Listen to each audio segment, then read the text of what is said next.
For the rest of eternity, God is going to train up men from the time of Adam forward to be more protective of the gifts that God has given him. And to train man to undo this weakness in Adam. Okay, but I'm getting ahead of myself. Do I have another one? Yes. What are the three modes by which temptation affects the soul? I've already mentioned them tonight. Three modes? Huh? No. How does the world entice us? Lust of the eyes, lust of the flesh. Those are effects of it. Pride of life, yes. The three modes are lust of the flesh, lust of the eyes, and the pride of life. That's the three ways by which the world attempts to lure us away from God. And it does us well to look up this verse, and keep your finger on it. 1 John chapter 2. Not the gospel. This is John towards the end of the Bible. You see where I'm at? Near the end. It's John with a 1 in front of it. 1 John 2, 15 through 17. If I were you, I would underline this in my Bible. I would put a sticker on it or a thing to keep this in awareness. Because everything that I preambled with this evening comes from here. Okay? If you have my Bible, it's page 201. Verse 15, do not love the world or the things in the world. Do you hear that? Why? If anyone loves the world, the love of the Father is not in him. See, this is why John is my favorite apostle. You know why? Because he doesn't have time to flowery speech his way through this. By the time he wrote this last epistle, he was probably in his 80s or 90s. He had no time to diddle-daddle with, oh, let's all be friends. No, honey. If you love the world, the love of the Father is not in you. You got it? Yes. Why, John? Why is that so extreme? Well, for all that is in the world. What's in the world, John? The lust of the flesh, the lust of the eyes, and the pride of life is not of the Father, but of the world. And the world passes away, and the lust of it, but he who does the will of God abides forever. Did you hear that? Yes. So you want to live forever? How do you do it? Do the will of God. You do the will of God. What is the will of God? Love him with your whole heart, soul, strength, body, and mind, and love your neighbor as yourself. You do that, and you fulfill all of the law. How do you know that? Because Jesus said that. I'm just quoting what he said. What is the greatest commandment, they said to Jesus? That. You do that, and you do well. Well, if it's good enough for Jesus, it's good enough for me. And John is saying if you love the world, you can't love the Father. Period. There's no well, there's no well. Whenever you hear that from someone, you always have to put a red flag up. I do. Well, you know, he didn't really mean, no. It seems fairly clear to me what he's saying. Everything in this world passes away, and all of the desire for it also. But he who does the will of God lives forever. Just think of our memory verse. These are written that you may believe that Jesus is the Christ, the Son of God, and that believing you may have Life in him.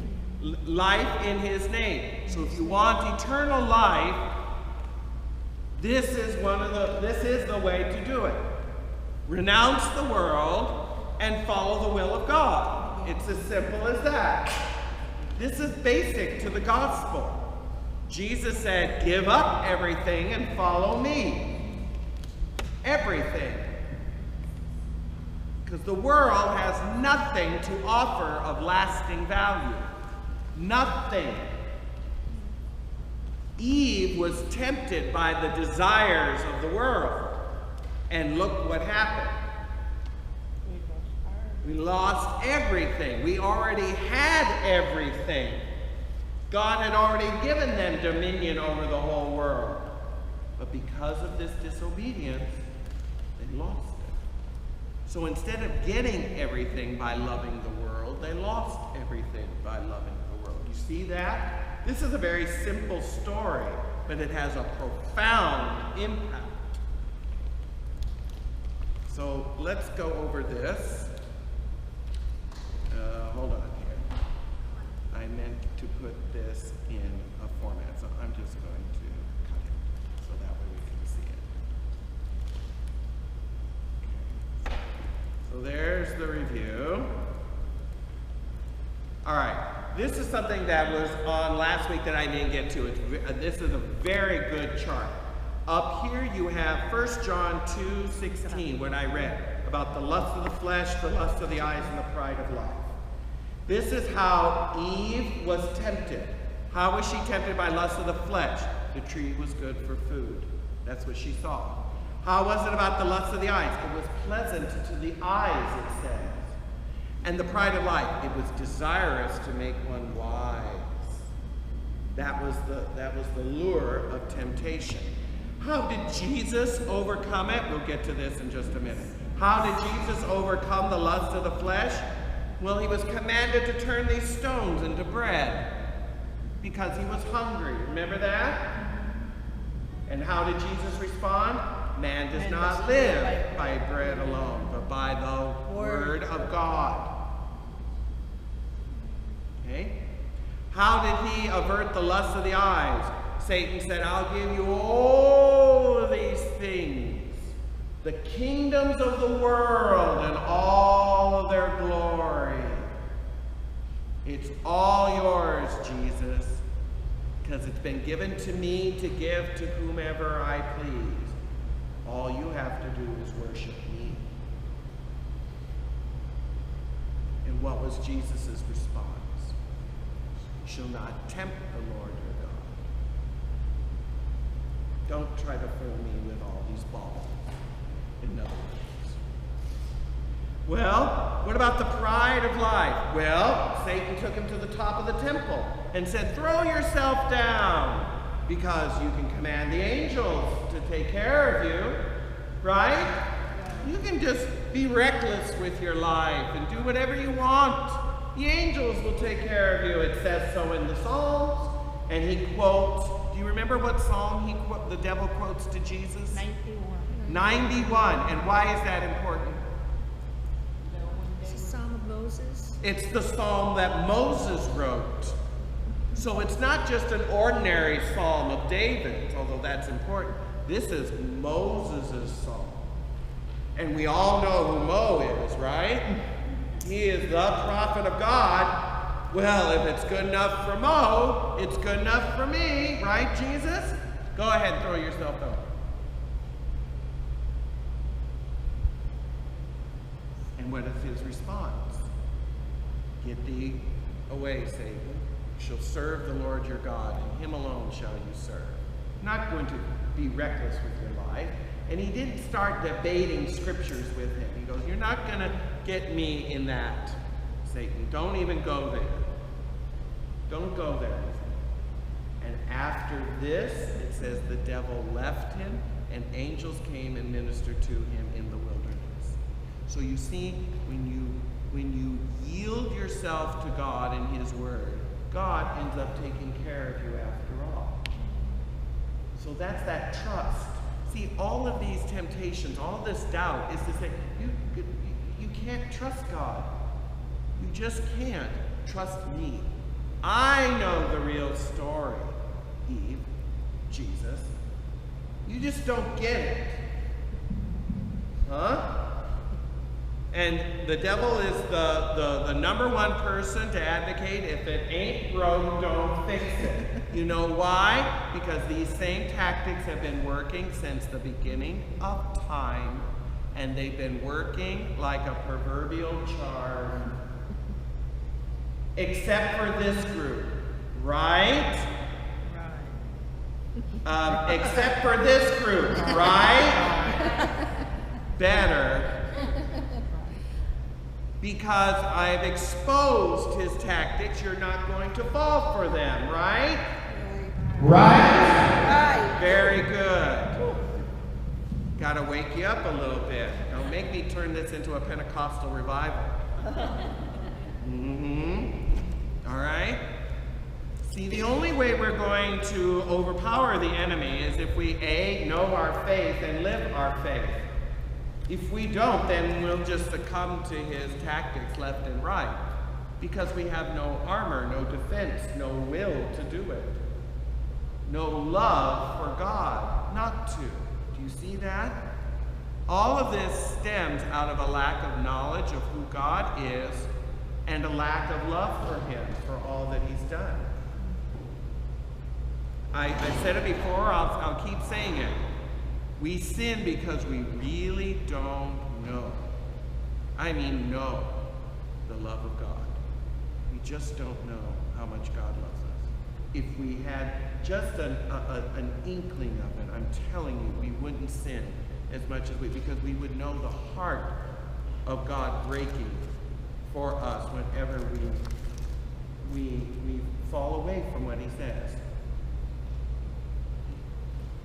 The story of Adam and Eve and the fall is not so much of them breaking God's laws like a bad police officer coming to catch you when you're speeding, as it is a heartbroken lover over someone who's been unfaithful to him. That's what the story is more about. Adam and Eve were unfaithful to God. That's what it is. And that's a tragedy after all that God had did for them, gave to them. And they turn away. So it's not like God the policeman saying, you've just went 35 in a 25-mile-an-hour zone, here's your ticket, get out of Eden. That's a poor way of looking at God. It's more like, I thought we were friends. What is this that you have done? Don't you know how much it hurt? Not that God is really hurt, you know what I mean? But in our sensibility and understanding of our relationship, that's what it was. Someone who broke faithfulness to their spouse. Wow, that hurt. So, this is how Eve failed. This is how Jesus overcame. I like this chart because it also includes what happens when you give into this. What is the result of living all of this out to its fullness? And a good example of this is Sodom and Gomorrah. According to the prophet Ezekiel, the reason that God destroyed Sodom and Gomorrah wasn't because of the homosexuals in there. The number one thing he says is that they had fullness of bread. So they were a wealthy city. They had an abundance of idleness. They didn't do anything to help anyone else. And they were full of pride. Full of pride. Let's actually turn to Ezekiel 16. This is one of those times where you have to hear what God had to say as a judgment that fell over a sinful city. Ezekiel 16:49. Okay, watch this. Behold, this was the guilt of your sister Sodom. She and her daughters had pride. That's the number one thing that ticked him off about them. They were proud. Surfeit of food. I don't like that term. I like the idea of abundance of food. Sodom and Gomorrah were known as wealthy cities. That's why Lot went there, because they had plenty of food. And prosperous ease. Did you hear that? and did not aid the poor and needy. Did you hear that? They were haughty and did abominable things before me. Therefore I removed them when I saw it. So this is them fully living out the lust of the flesh, the lust of the eyes, and the pride of life. And I love the last two parts here. Did you notice that? They did not aid the poor and needy. That ticked off God. They were haughty, which is another word for pride. So twice he mentions the sin of Sodom as pride. They were all full of themselves. They had all the food they want, all the ease that they want. They had all the pride, all the fun they wanted. They had no need for God, and they certainly had no need for the poor. That's what ticked them off. And it says they did abominable things before me. Now we're talking about raping people that come to the city. That's an abomination. You see that? But that is a result of the other stuff. The fullness of bread, the fullness of ease, the pride of life. That's everything opposite of what God wants. And as a result, you start to do what you want, when you want, how you want, and you have no sense of consequences for it. So two men come into the city, let's rape them for fun. That's exactly what happened in the story of Sodom and Gomorrah. And Lot tried to stop them, remember? He said, no, don't do this terrible thing. These are my guests. And they go, get out of the way or we'll deal with you as much as with them. So they had no concern for human life. They just wanted their fun and they wanted their entertainment, and woe to you that gets in their way. You see that? That's what destroyed Sodom and Gomorrah. That's what God said destroyed Sodom and Gomorrah. Did he offer his daughter? He did. Even Lot offered his daughters to them for them to rape instead of the men that came there, and they wouldn't have it. So again, this is the twistedness of what sin does, even to Lot. And he's the good guy.